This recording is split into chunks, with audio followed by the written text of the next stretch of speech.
Given one of his many titles is The Dark Knight, it should go without saying that Batman's comics aren't all sunshine and roses. That doesn't mean it's always been ultra grim, dark Martha tunnel vision all the time, just that Bruce Wayne isn't really one to know what true happiness feels like on a regular basis. Gotham's self-appointed protector has been through all sorts over the years, whether it him being orphaned at the tender age of 8, seeing his adoptive sons leave or die one by one, or even having his arch nemesis become a god, which would lead to a torture so unimaginable Superman and the Spectre had to wipe his mind. Yep, Batman hasn't had it easy, and it's a testament to the creativity of DC's dastardly creators that they keep on finding increasingly cruel and imaginative ways to make the Caped Crusader suffer. It's all done with the best intent, of course, to show how even the most human of heroes can persevere and stand shoulder to shoulder with the gods and monsters of the DC universe. But still, poor Batman. I am Kirsten from What Culture, and these are 10 worst things that have ever happened to Batman. Number 10, his parents' murder. An event so permanently etched into the corneas of every Bat fan, they bemoan its conclusion on the big screen. The death of Bruce Wayne's parents is still no less tragic. At the age of just 8 years old, Bruce's parents Thomas and Martha Wayne took him to the cinemas to watch a proper classic, The Mark of Zorro, or a different film depending on the interpretation. As they leave the cinema and cut through what would later be known as Crime Alley, they are ambushed by Joe Chill, who robs them at gunpoint. Although the Waynes are compliant, Chill shoots Thomas dead. He then reaches for Martha's pearl necklace, killing her as she resists and sending them cascading down the alley in a now iconic, albeit well-worn, comic book moment. It sort of goes without saying, but seeing his parents murdered before his eyes traumatized young Bruce and robbed him of the chance of a normal life. It was what effectively started him down the path to being the Batman, with the Caped Crusader making a solemn oath that no one should have to face the horror he did when he was just a boy. Number 9, all the times his sidekicks left him. For someone who's often typecast as a loner, Batman really does love family. Over the course of his 80-year history, Bruce Wayne has adopted, recruited various allies to his ranks, even raising several Dick Grayson, Jason Todd, Tim Drake, and Damian Wayne as his own children. Factor in the likes of Barbara Gordon, Stephanie Brown, and Cassandra Cain, and it's sort of a wonder how people still maintain Bats is better off on his own. Whatever the Bat fandom's opinions of the Bat family are, one thing that cannot be denied is that eventually every Robin has to flee the nest. Cave.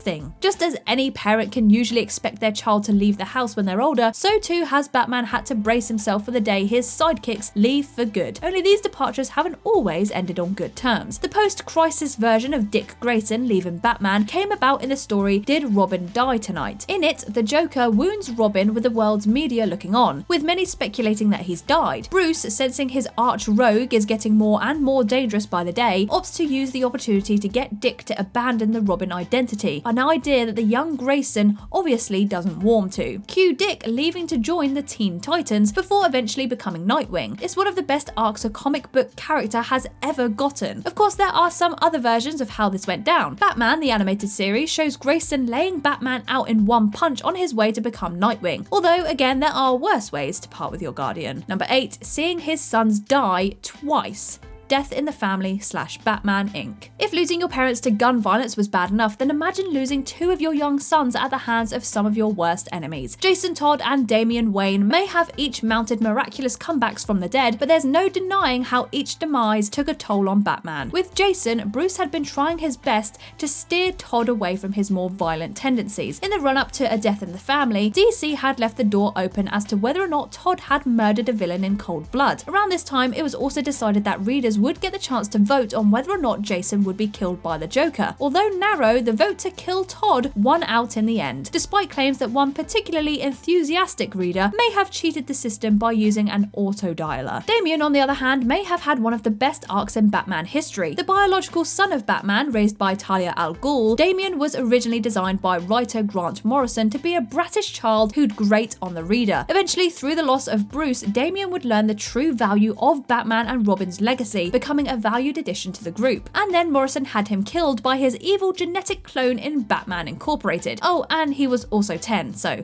That's an awful thing to happen. Bruce refuses to accept Damian's passing, however, and travels all the way to Apokolips to bring him back. Batman and Robin will never die. Number 7, that time Joker became a god, Emperor Joker. At a glance, one could be mistaken for thinking that Emperor Joker isn't canon. Well, it isn't now, what with the new 52 and DC Rebirth, and goodness knows how many other retcons changing the fabric of reality time and again. But before 2011, a story where Joker assumes the godlike powers of Mr. Mxyzptlk legitimately happened in mainstream DC continuity. As you can probably imagine, the Clown Prince of Crime wasted no time at all in unleashing truly mind-boggling terrors upon reality. He massacres China, hauls Superman to Arkham Asylum, and decides to reenact near unspeakable torture on Batman. The above panel really doesn't do it all justice, even if the mouthless scream is nightmare fuel in its purest form. By the time Superman is able to stop Joker, Batman is left so traumatized by the events that the Man of Steel and the Spectre are forced to wipe his memory, leaving the Caped Crusader blissfully unaware of the atrocities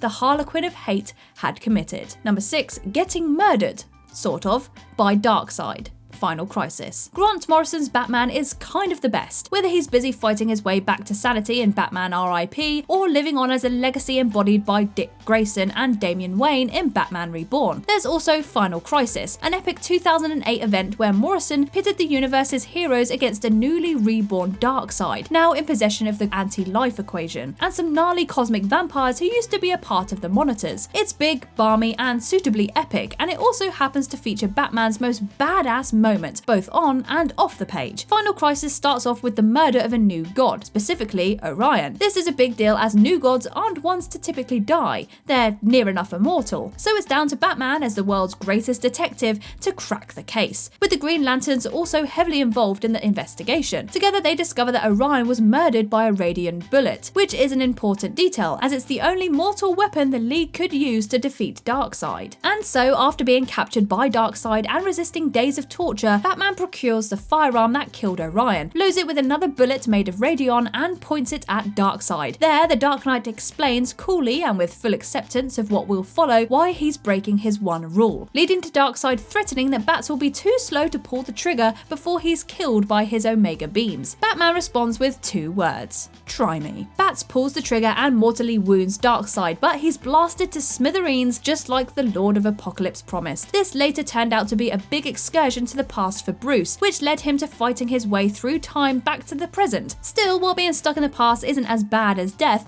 you'd struggle to find as grave an inconvenience. Number 5, falling victim to the Black Mercy, for the man who has everything. One of the worst things about Alan Moore's estrangement from DC post-Watchmen is that we never got to see him write more Superman stories. As things stand, Moore scripted 2 tales featuring the Man of Steel, Whatever Happened to the Man of Tomorrow, and For the Man Who Has Everything, and they're both sublime. Moore's second Superman story, constructed alongside Watchmen collaborator David Gibbons and later adapted into an episode of Justice League Unlimited, sees Wonder Woman, Batman, and Robin, pre-crowbarring, heading to the Fortress of Solitude to celebrate the last son of Krypton's birthday. Little do they know, however, that Supes is actually in the thrall of a parasitic alien plant known as the Black Mercy, which causes its victim to hallucinate and dream of their ideal life. For Superman, this entails a fantasy where Krypton was never destroyed, and he lived a happy life along with his wife and child. As Supes fights through the vision, causing great emotional distress, he's forced to see Krypton crumble around him, at which point the Black Mercy is yanked off his chest by Batman. All the while, Wonder Woman is engaged in a duel with Mongul, who brought the plant to Superman in the first place. Unfortunately for Batman, the alien plant then attaches itself to him, at which point it delivers sweet, sweet images depicting his father overpowering Joe Chill and beating him silly, thus preventing his parents' death. The plant is eventually wrestled from Batman and placed on Mongul, but teasing the Dark Knight with a reality where he didn't suffer his most traumatic day is extremely cold, just as it was in the BTAS episode Perchance to Dream, where Mad Hatter also deluded Bruce into thinking he led a happy, ordinary life. Number 4, getting his back broken. Nightfall. The most frustrating thing about Nightfall is that it always tends to be reduced to just one moment, the act of Bane breaking Batman's back. It makes sense given that it was a momentous event, but there is so much going on in that 3-part journey that it seems almost like a disservice to distill it entirely into that one exchange, however good it may actually be. Technically, Nightfall actually only denotes the beginning of the the 3-part arc. Night Quest and Night's End come after, which depict Gotham under the protection of John Paul Valley's Batman, and Bruce Wayne's slow and arduous recovery to reclaiming his mantle. The story takes place over the course of about 6 months, which should go some way in illustrating how long it took Bruce to recover from Bane's onslaught. One element that also gets overlooked as part of Batman's suffering in this comic is Bane's mental attacks on the Dark Knight. This was the villain's debut arc, and he leapt onto the scene by breaking Batman not just physically, but mentally. He broke everyone out of Blackgate and Arkham in a bid to essentially make the Dark Knight work himself into the ground, sensing that the opportune moment to strike would present itself when Bats had a lapse in concentration. As far as cautionary tales go about knowing when to accept help and not overworking yourself into the ground, Nightfall is up there with the very best. Number 3, having his memory wiped by his friends. Identity Crisis. Identity Crisis is a supremely controversial comic that burst onto the scene during the early noughties. Writer Brad Meltzer had previously helmed a compelling take on Green Arrow in the Archer's Quest alongside artist Phil Hester, and even went on to write his own stint on Justice League, starting with the Tornado's Path. Sadly though, Identity Crisis remains his most significant and lasting contribution to the DC mythos, despite those other stories being genuinely great. I say sadly because mainly while the book itself is great to look at and really nails the sense of community in the DC universe, it also regurgitates some nauseating comic book cliches. Oh, and did I mention it actually undermines the whole community aspect too, revealing how all your favourite heroes are all terrible in a disastrous retcon that ends with Zatanna wiping Batman's memory. Well, it does, and it's so unbelievably stinky. After Dr. Light, yes, the goofball Teen Titans Dr. Light, rapes Sue Dibney in the Watchtower, a group of heroes including Green Arrow, Black Canary, Hal Jordan and Barry Allen decide that Zatanna should mind wipe Light and change his personality so that he'd become a buffoon. Batman stumbles upon them as they hatch this plan, at which point Zatanna mind wipes him too so he couldn't go to the rest of the League with his discovery. Batman later discovers the deception, but long story short, having your friends mind wipe you for exposing their sinister punishment isn't exactly a chill thing to happen. On the upside, it isn't canon anymore, so Zatanna fans can breathe a sigh of relief. Number 2, when he broke his own vow.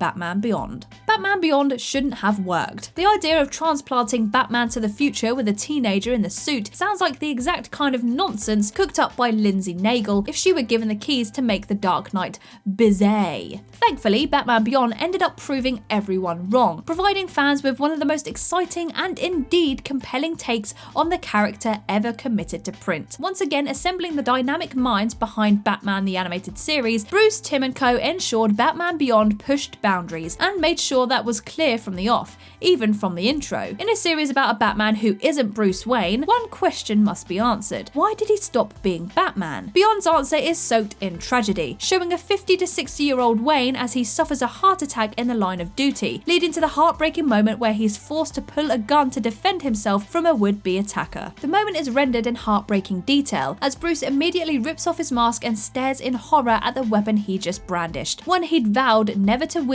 after his parents' deaths. It was at that point he knew he could no longer be Batman, a moment that would kickstart decades of isolation, the loss of his company, although unknowingly, the chain of events that would lead to Terry McGinnis's assumption of the Batman identity. They don't make him like they used to. Number 1, his failed wedding. Batman number 50. That was it. After months of build-up, decades if you count the on-again, off-again courtship the two had, Batman and Catwoman were finally married. Writer Tom King had made the relationship between Bruce Wayne and Selina Kyle a focal point of his run on the character, and in 2018 the stage looked set for them to finally make things official. But that sadly wasn't meant to be. After braving the League of Assassins and even a left-out Joker, a seed of doubt was planted in Catwoman's mind. If she were to marry Batman, according to Joker, she'd deprive Gotham of its guardian. Turns out that doubt was difficult to shake, and with some further words of discouragement provided by longtime friend Holly Robinson, Selina leaves Bruce waiting at the altar.